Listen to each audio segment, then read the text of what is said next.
Many patients have conditions that restrict their activity or result in immobility.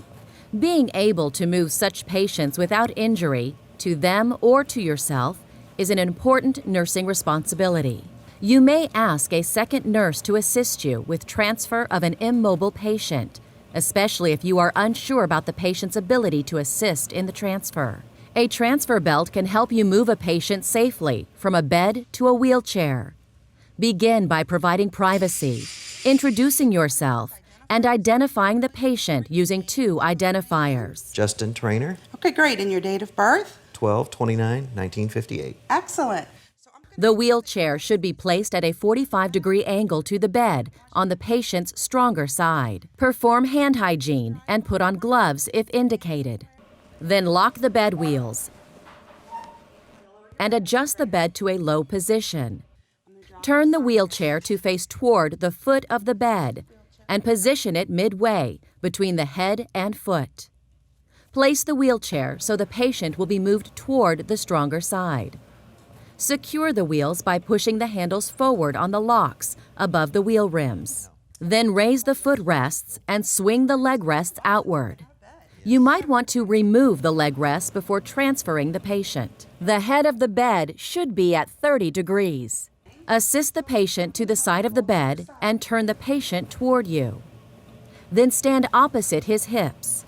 Turn diagonally so that you face the patient and the far corner of the foot of the bed. Create a wide base of support by spreading your feet apart with the foot that's closer to the head of the bed in front of your other foot. Then slip your arm, the one closer to the head of the bed, under the patient's shoulders to support his head and neck. Place your other arm over the patient's thighs. Move his lower legs and feet over the side of the bed by pivoting toward your back leg, allowing the patient's upper legs to swing down. At the same time, shift your weight to your back leg and elevate the patient on the side of the bed. Help him move to the edge of the mattress. Let him sit on the side of the bed, legs dangling, for a few minutes before transferring him to the wheelchair. Do not leave him unattended. Help him put on non-skid footwear and place his weight-bearing or stronger leg forward with his weaker foot toward the back.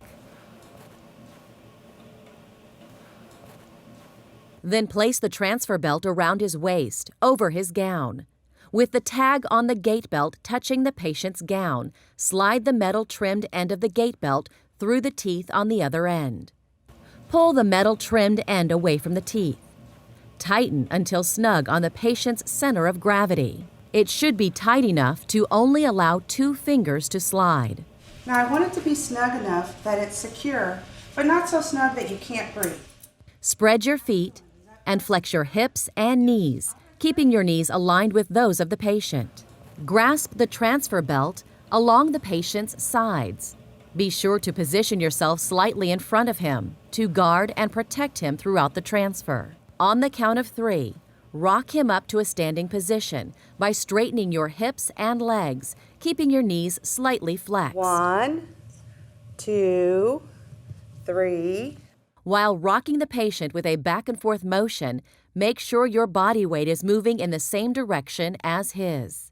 Then ask him to push up off the mattress, unless doing so is contraindicated. If needed, maintain the stability of the patient's weak or paralyzed leg with your knee and pivot on the foot that's farther from the wheelchair.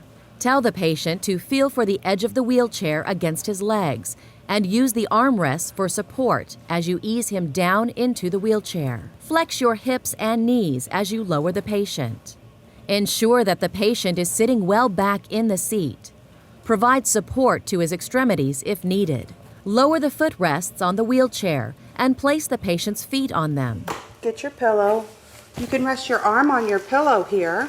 Provide comfort measures for the patient and ensure that the call light is within reach. And I'm going to bring your water and your magazine over. A blanket could be placed over the patient's legs if needed. Monitor the patient's vital signs if needed. Be sure to ask him if he feels dizzy or fatigued, and note his behavior during the transfer. If you need me before that 15 minutes, please push the call light, okay? Okay. All right, thank you so much. Thank you. As part of your follow-up, monitor how long the patient sits in the chair and encourage him to shift his hips periodically. Document the nursing care provided.